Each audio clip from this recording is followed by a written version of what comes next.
আপনারা জানেন গ্রামে গ্রামে চোলাই মদের ঠেক, নেশা, মাদক দ্রব্য এবং বিশেষ করে বাংলাদেশ বর্ডার এলাকা উন্মুক্ত রাখার জন্য গোটা পরিবেশ নষ্ট করে দিয়েছে বিগত 15 বছর ধরে যে সরকার ছিল।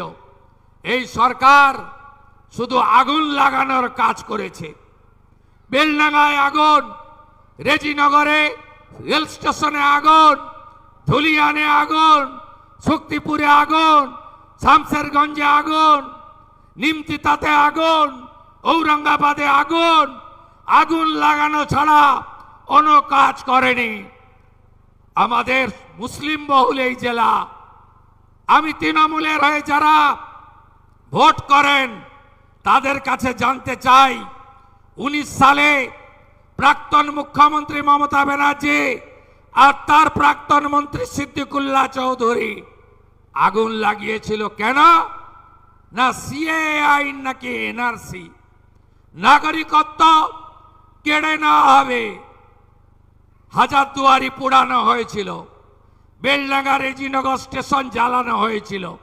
সিএ বন্ধু চালু হয়েছে, কার নাগরিকত্ব গেছে? কাকে আমরা তাড়িয়েছি? আজ এই প্রশ্ন করার টাইম এসেছে। ওয়াকফ অ্যামেন্ডমেন্ট বিল, আগের মুখ্যমন্ত্রী, প্রাক্তন মুখ্যমন্ত্রী, যিনি একবার নয় একবার 21-এ নন্দীগ্রামে হেরেছেন, 26-এ ভবানীপুরেও আমার কাছে হেরেছেন। তিনি বলেছিলেন না আমার জীবন থাকতেও ওয়াকফ অ্যামেন্ডমেন্ট বিল লাগু করতে দেব না। তিনি লাগু করে দিয়ে গেছেন। উম্মিদ পোর্টাল, অনেকে পোর্টাল আপলোড করতে পারেননি। আপনাদের ওয়াকফ প্রপার্টি অনেক জায়গায় মমতা ব্যানার্জির জন্য আজকে খাস হয়ে গেছে। আগুন লাগিয়েছিলেন সেদিনও আগুন লাগিয়েছিলেন। জঙ্গিপুরে আপনার প্রচারকরা এসে উস্কে দিয়ে গেছিল। হরগোবিন্দ দাস, চন্দন দাস, বেদবনা, জাফরাবাদের 10টা গ্রাম, আজকে চারিদিকে অশান্তি, গরিব মানুষের ক্ষতি হয়েছে। আজকে এই জেলার উন্নয়নের কথা আপনি বলেননি। আজকে সারাদিন দুপুরের পর থেকে আপনার জেলার উন্নয়নের কথা আমরা বলেছি, উন্নয়নের কথা ভেবেছি।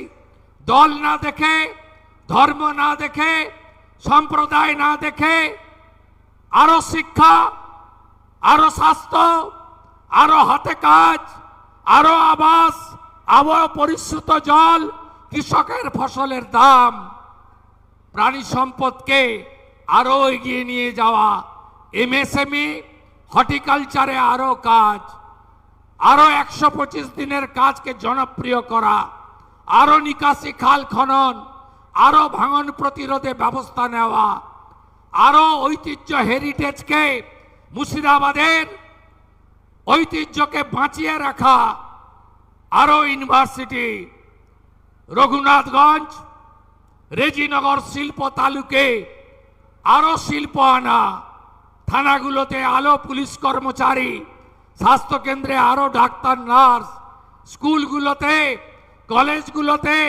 আরো শিক্ষক অধ্যাপক। এই কথাই সারাদিন আমরা বলেছি।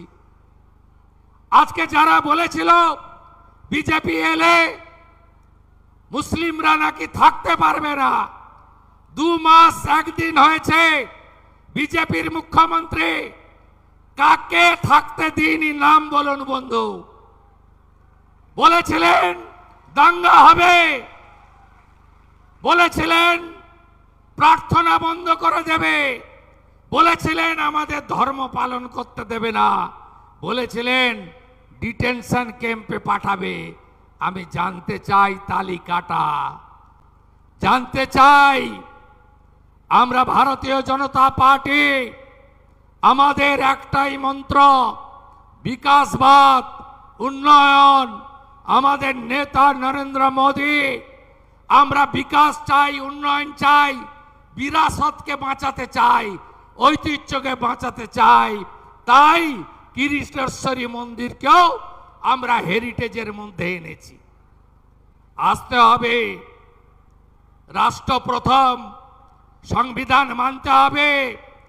4700 জন বহরমপুর সেন্ট্রাল জেলে ধরে, আমি আমার কমিউনিটির লাখ লাখ লোককে নিয়ে যাব।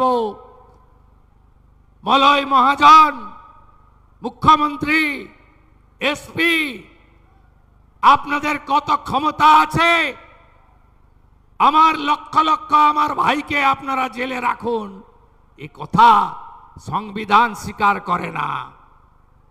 এখানে যিনি জেতার পরে পদত্যাগ করেছেন দুটো জায়গায় জেতার জন্য, উনাকে আমি বলেছি আপনি নির্বাচিত প্রতিনিধি, সংবিধান মেনে উন্নয়নের কথা বলুন। আমি দুর্বল মুখ্যমন্ত্রী নই, আমি মমতা ব্যানার্জির মতো কাপুরুষ নই। আপনি যা খুশি বলবেন আর আমি শুনে যাব, এটা আমার আমলে হবে না। বন্দে মাতরম গাইব না, জাতীয় সঙ্গীত গাইব না, 26শে জানুয়ারি 15ই আগস্ট জাতীয় পতাকা তুলব না, পিএফআই সিমিকে ঢোকাবো, যা খুশি করব, পুলিশ শাটারের নিচে ঢুকবে। এই জিনিস অতীত। সংবিধান মেনে, দেশকে মেনে, রাষ্ট্রবাদকে মেনে আপনিও নাগরিক, আপনার অধিকার আপনি আমার কাছ থেকে, আমাদের কাছ থেকে বুঝে নেবেন, এটাই হওয়া উচিত।